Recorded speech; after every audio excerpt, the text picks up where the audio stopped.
Kenapa? Waktu saya dapat trip bersama Prudential, setiap kali kita transit di Singapura, dan biasa habis turun pesawat terus ke toilet gitu ya. Pas sampai di toilet, apa yang kita lihat? Yang membersihkan WC itu bukan orang-orang muda seperti kita. Yang membersihkan WC itu yang rambutnya udah putih. Entah itu ibu-ibu atau bapak-bapak. Terus kita mulai heran, kok nggak seperti di Indonesia? Rupanya kalau kita pensiun, kita tidak punya deposito dan anak tidak peduli dengan kita tetap harus kerja. Nggak main-main sama orang males, nggak punya deposito. Siap-siap aja, nasibnya seperti orang yang di Changi Airport membersihkan WC di Changi Airport. Ya, teman-teman pasti ke Singapura pasti lihat. Nggak cuma itu, kita kalau makan di food court di Singapura, yang bersihin piring gelas kita itu juga orang-orang tua. Orang yang sebenarnya harusnya udah pensiun. Ya. Kemudian ada lagi pensiun yang kedua. Pensiun yang kedua adalah dia tidak punya tabungan tapi anaknya masih sayang sama dia. Anaknya bilang gini, "Papa, Mama, udah diem aja di rumah. Biarin aja ntar saya yang biayain semuanya." Sehingga papa mamanya di rumah aja nonton TV. Ya. Tapi nggak punya deposito. Dia mengharapkan belas kasihan anaknya. Kalau anaknya baik, menantunya baik, oke, fine. Sekali-sekali ajakin dia ke luar negeri. Tapi kalau anaknya baik, menantunya nggak baik, ya udah fatal. Ya, kita harus pikirkan itu. Kemudian yang ketiga adalah pensiun yang jenis ketiga. Ini analisa saya. Dia punya deposito, tapi 1 miliar. Kemudian anaknya peduli, karena dia punya 1 miliar, dia bungain kira-kira 1%, dia dapat 10 juta 1 bulan. Dia kumpulin 10 juta sampai 12 bulan. Apa yang terjadi? Uangnya sudah 120 juta. Tidak mungkin ke luar negeri sendirian, bener? Pasti ajak teman. Ya udah, hasilnya 1 tahun 1 kali ke luar negeri. Waktu dia pensiun. Lebih baik ya. Yang keempat, yang paling bagus. Punya deposito 10 miliar. 10 miliar dibungakan, 1 bulan dapat 100 juta. Mau? Mau? Kita cari dulu 10 miliarnya, ya. Sehingga kalau kita punya 100 juta per bulan, ya udah anywhere, anytime, kita bisa ajak siapa aja yang kita suka di pensiunnya kita. Ya, itu yang saya lagi cari nih, 10 miliar. Karena saya udah beresin ini semua.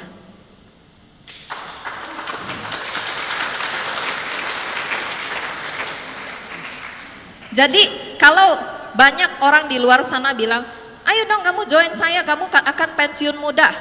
Udah kamu rekrut aja. Terus kamu santai aja. Bohong. Ya. Oke. Kita harus kerja keras sampai kita bisa kerja smart dan kita dapat uang 10 miliar cash money. Oke, kita total. Berapa semuanya? 18 miliar 250 juta harus kita cari dalam 30 tahun. Hasilnya kira-kira 600 juta per bulan, per tahun. Artinya kita minimal harus punya income 50 juta per bulan. Kalau enggak ya udah, enggak se-happy tadi. Ya. Jadi banyak agent saya dan staff saya, mereka bilang gini, Cian, kenapa kamu begitu antusias? Saya bilang, iya saya masih punya PR, itu 10 miliar belum ada. Sehingga saya harus bangun lebih pagi, karena saya harus match dengan jam belajar anak saya, mereka masuk sekolah jam 7, saya jam 7 udah mulai kerja. Karena suami saya mengizinkan saya bekerja hanya sampai jam 5, sama seperti karyawan. So saya nggak bisa kerja overtime. Jadi saya harus kerja dengan press waktu saya. Ya, kalau saya bisa kerja overtime, saya kepengen kerja overtime. Tapi nggak bisa. Ya, biar gimana pun saya tetap harus tunduk dan respect suami saya. Ya, suami saya tidak join Prudential. Dia punya showroom mobil 2 di Pasar Mobil Kemayoran.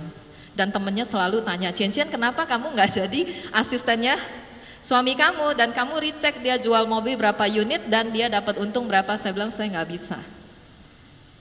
Ya, karena dari kecil saya terlatih untuk berdiri di atas kaki sendiri. Karena saudara saya cowok semua, saya cewek sendiri. Dan papa saya begitu keras melatih kita.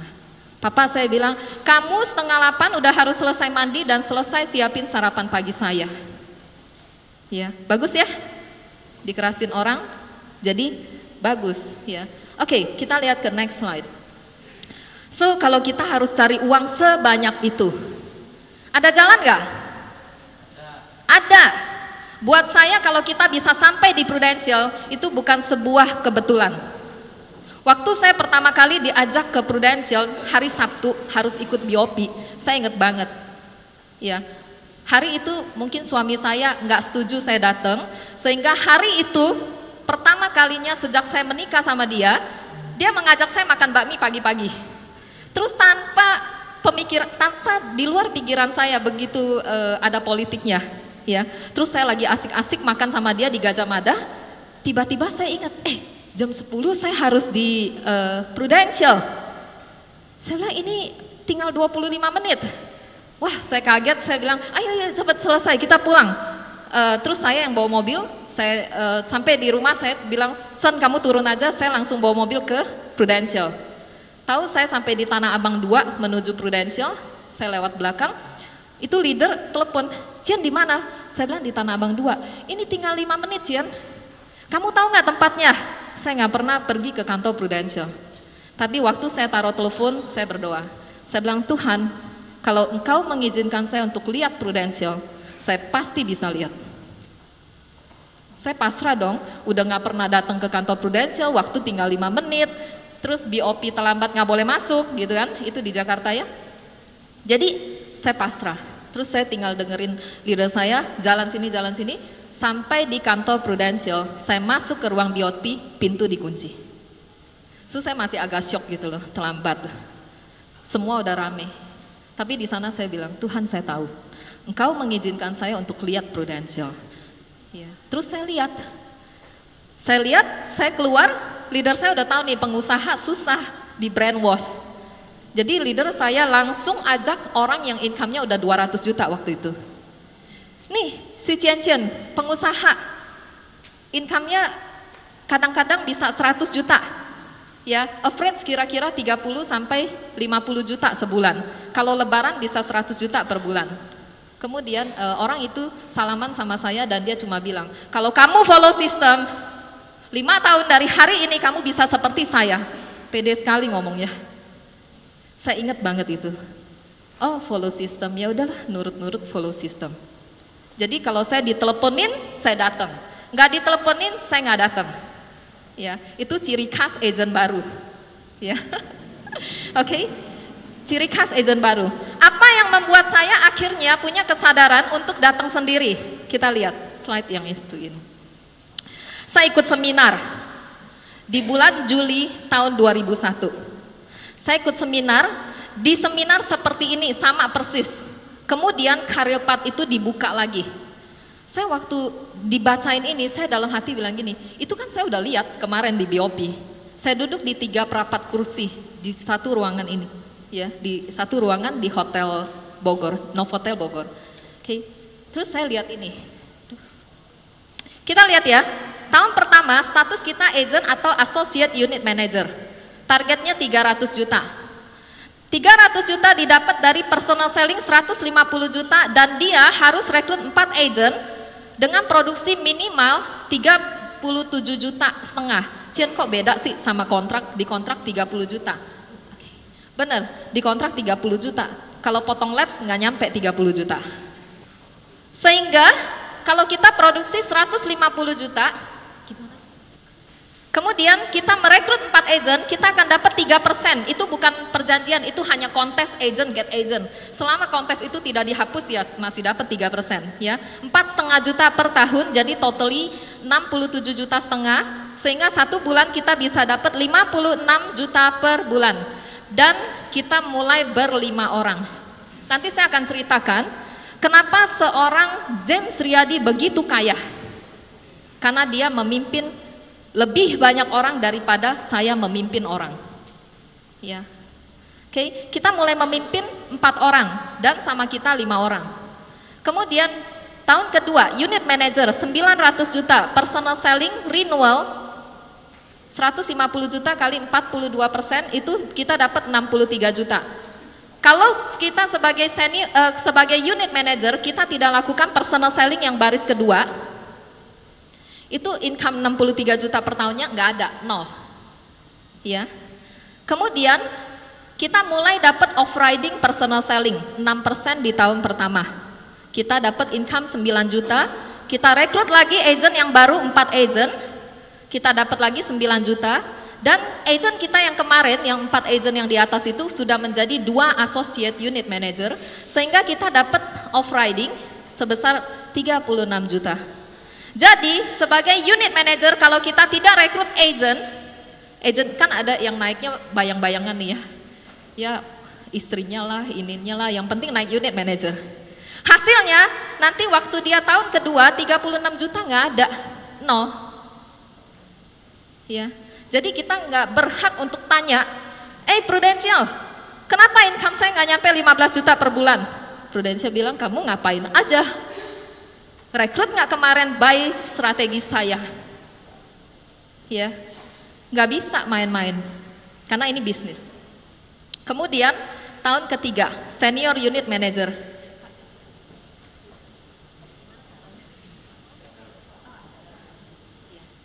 Oke, ya, ahli.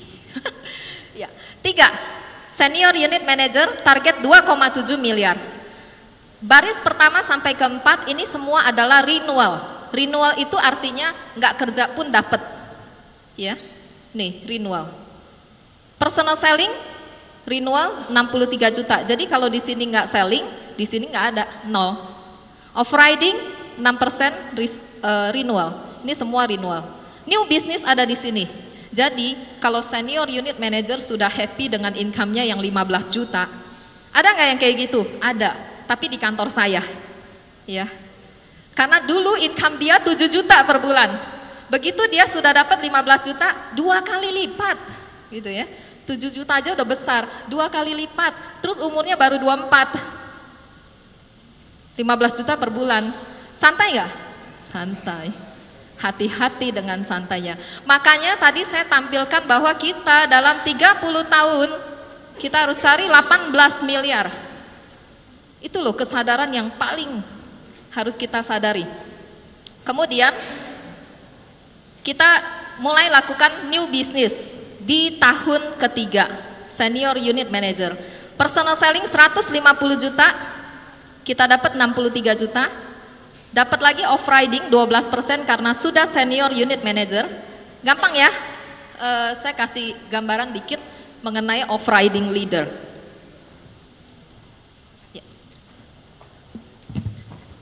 Karena banyak orang tanya nih, Cin kok kamu tahu sih ini 12%, ini 6%, gampang. Unit manager, begitu dia unit manager, dia dapat off-riding tahun pertama 6%, tahun kedua 6%. Senior unit manager, dia juga akan dapat 6% plus 3% dari unit manajernya.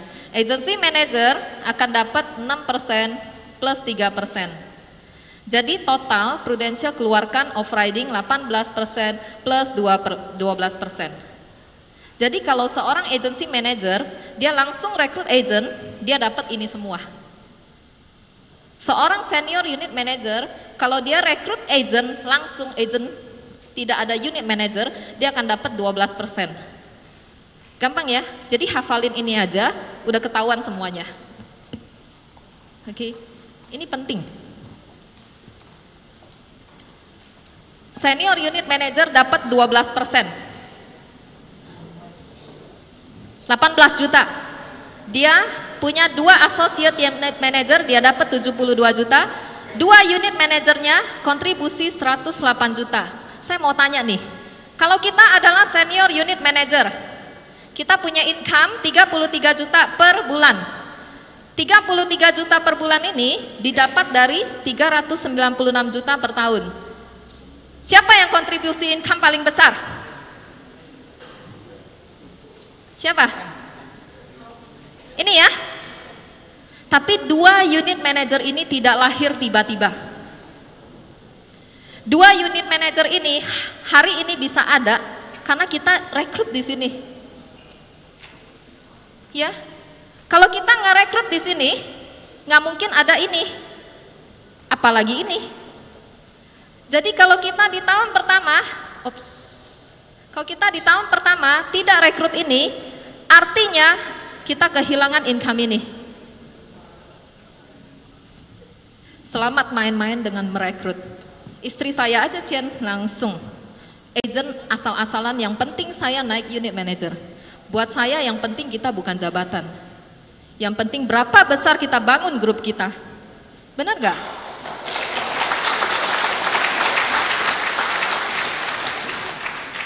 Terus Prudential Pusat tahu nih kita ngakal-ngakalin gitu loh. Ya. Prudential Pusat nggak mau pusing.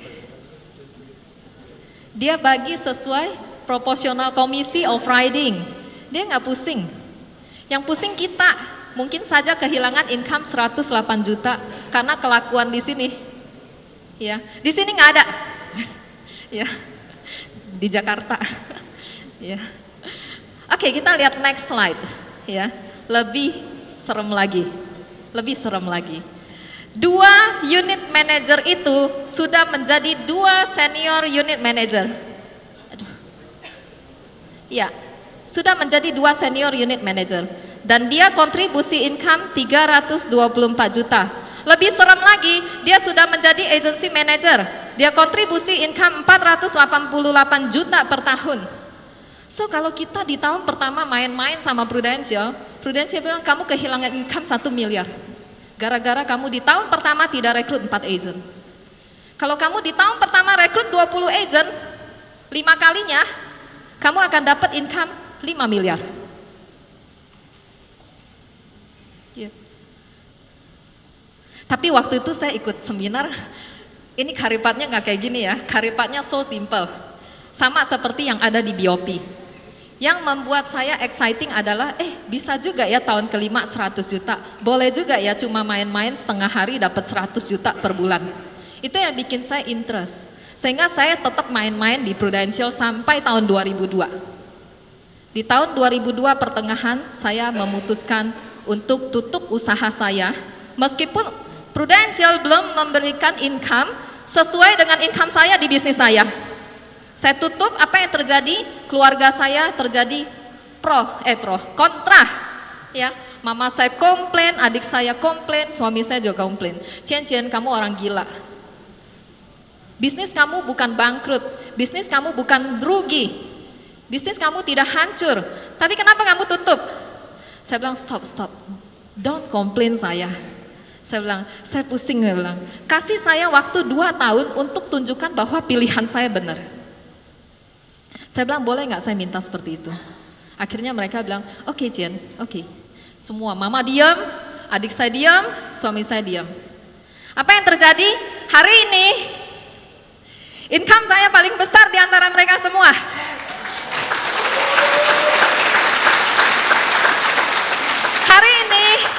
Hari ini mereka nggak bilang lagi saya gila, saya bodoh, saya dipengaruhin oleh orang-orang Prudential. Hari ini mereka bilang, Cian, kamu luar biasa.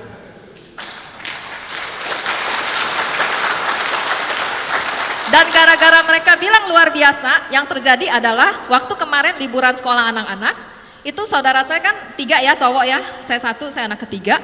Mereka bilang gini, oke Cian, income kamu paling besar. Yuk kita pergi jalan-jalan ke Pulau Umang, kamu yang bayarin kita semua. Oke, berapa? Saya bilang saya budgeting 20 juta. Lebih dari 20 juta kalian yang bayar. Ya udah, di set. Kita berempat plus pasangan. Tapi sayangnya mama waktu itu nggak ikut karena dia juga punya acara banyak sekali. Tapi saya bawa anak saya bawa ponakan saya yang bayar pakai duit Prudential. Mau? Benar. Saya dengar loh. Jangan sampai saya datang Surabaya terus saya nggak lihat lagi nih muka-mukanya. Ya, mau? Komitmen? Konsisten? Bangun lebih pagi. Jam 5 kayaknya nasabah marah deh. Benar ya? Ya. Kayaknya para leader berdiri. Saya kepengen lihat leader. Please leader berdiri. Leader, lihat agent-agent kalian. Mau? Mana suara agentnya? Mau?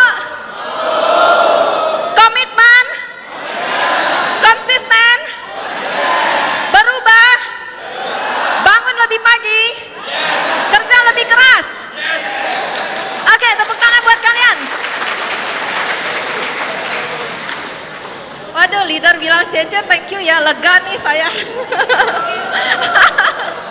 Ya. Oke, kita lihat ke next slide. Ya, saya mau kasih lihat grafik income. Saya nggak mau kerja kita hari ini bagus, tapi nanti akhirnya jelek. Siapa yang mau akhirnya jelek? Nggak ada kan? Ya, kita lihat. Seorang karyawan, mereka punya income. Ya, mereka punya impian dan mereka punya income. Income mereka mungkin datang-datang langsung 5 juta. Tapi kita semua tahu ya, perusahaan menaikkan income karyawan itu 10-20%. Ya. Kemudian setiap tahun 10-20%. Tapi kita juga tahu inflasi. Inflasi itu ada di rate antara 8% sampai 11%. So, kalau saya ketemu karyawan, saya tinggal bilang, kalau saya mau rekrut seorang agent dan dia adalah karyawan, saya tinggal bilang gini, kamu pernah nggak hitung? Kamu punya waktu cuma 30 tahun. Pernah nggak kamu hitung berapa uang yang kamu akan dapat 30 tahun kemudian? Ya, oke, berapa? Terus dia bilang, Cian income saya 10 juta. Oke, hitung aja. 10 juta kali 12, 120 juta. 120 juta kali 20 tahun, itu 2,4 miliar. Benar nggak? 2,4 miliar hari ini, belum dipotong biaya, mungkin aja demam berdarah masuk rumah sakit. Belum dipotong biaya hidup, belum dipotong segala biaya. Jadi nggak 2,4 miliar? Nggak jadi. So sisa-sisa mungkin 700 juta. 700 juta bisa beli apa? 20 tahun lagi, hari ini deh anggap udah punya 700 juta. Bisa beli apa? So akhirnya kita menjadi orang yang biasa-biasa saja 20 tahun kemudian. Mau? Nggak mau. Kalau nggak mau, kita berubah hari ini. Buat keputusan. Komitmen, konsisten. Ya. Ini garis merah nih artinya jika si karyawan, jika si karyawan, kan mungkin aja orang mengalami resiko ya, naik motor kecelakaan.